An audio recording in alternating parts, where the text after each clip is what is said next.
Hello, this is Virtual Homeschool Co-op video number 4. I didn't realize I was actually kind of behind on these videos, so I'm chunking some out today. Number 4 is a homeschool emergency plan. This question was based off Florida and kind of the whole eastern coast are having hurricanes and flooding, and it's what do you do when either you have to evacuate, what do you bring with you, and if it is more of a everything's kind of destroyed, where do you start over? Where do you begin? So I wanted to say, if like we were evacuating, I'm not trying to laugh. I live in Detroit, Michigan. So I kind of, usually our emergencies revolve around the cold. Either we'd lose power or water main would break. You know, our house could catch on fire, something like that. But it's not like an evacuation type thing where you'd be like, you're actually having to move like across the state or something. Because if we're losing power, there's a good chance that most places around us are losing power for either a couple days up to a month. Some places here in Michigan, they constantly lose power about every year for about almost a month because it's just so rural in some areas. But if like we were to go on a trip, or we had to go stay with a friend, maybe further south for a couple of days, while we were waiting for the power to turn back on, I would actually bring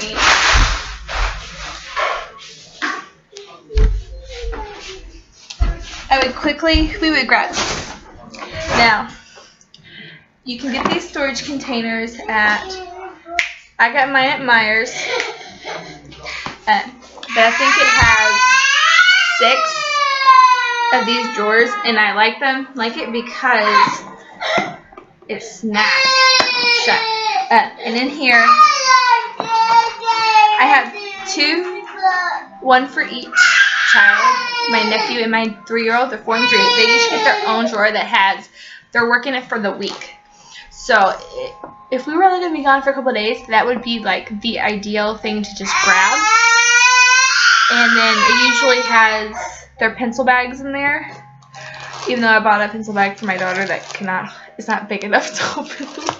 But that's another story. This one happens to have some of our just activities, shapes and alphabet matching. You know, this one just has activities in it. So for like I've got 3 kids here today. So even if I didn't grab their individual thing, just grabbing these activities could get us through a couple of days. You know, color matching pet. Like I could do so much with just these activities. There's like 4 or 5 activities in here actually. So even if I didn't get their individual like worksheets and lesson plans, that would work for a while. But I'm actually planning, because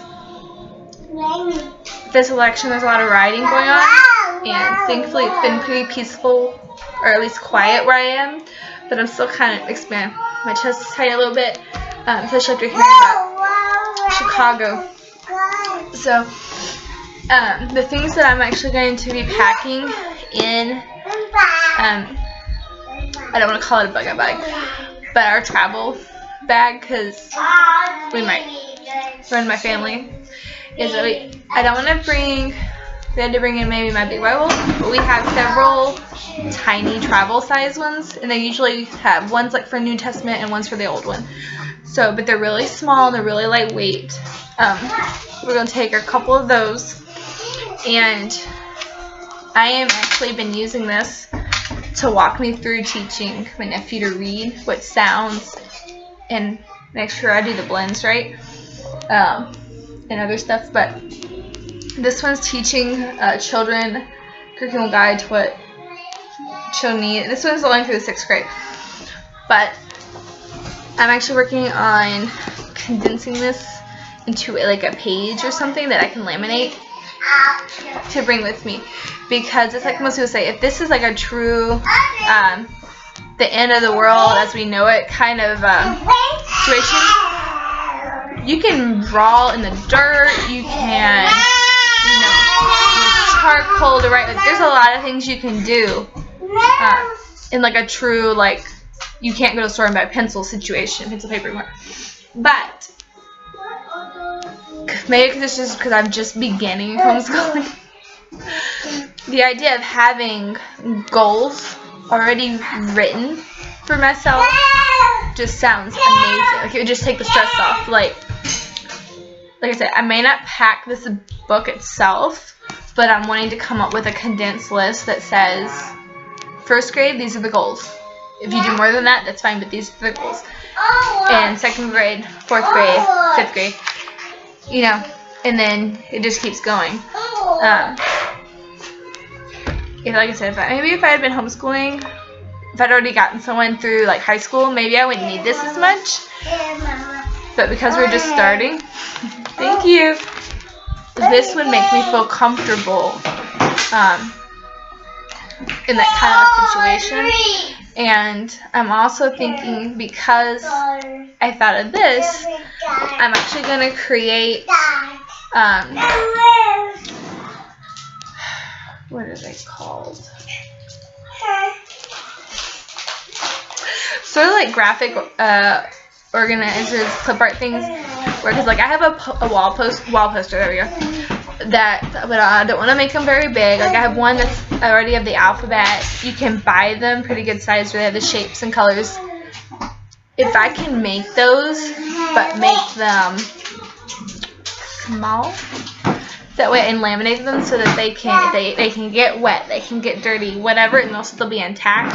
That way, when like, if I can't get to things, I can still go, well, this is what I try, you know, like, I can have a picture and understand, like, this is the solar system, this is the alphabet, this is what it looks like, this is numbers. Because if you think about it, if you can't get to books, some kids really, you can't just show them, like, they have to hold it in their hands. And that's kind of what I'm thinking. I don't know what it's going to look like yet, but I'm thinking. So between the Bible, this book, or a list, just maybe a list. That's great. And then I'm going to make some graphic organizers to take with us. Because, like, you can bring pencils, but eventually you'll need new ones. I like the idea of bringing our dry erase marker boards, because I've got several, but you will eventually need new markers. But at least with the knowledge of what to teach your kids, and having be able to show your kids this is what this looks like, is going to be worth way more than you think. Especially when if you get to the point where you can, you know, find that information.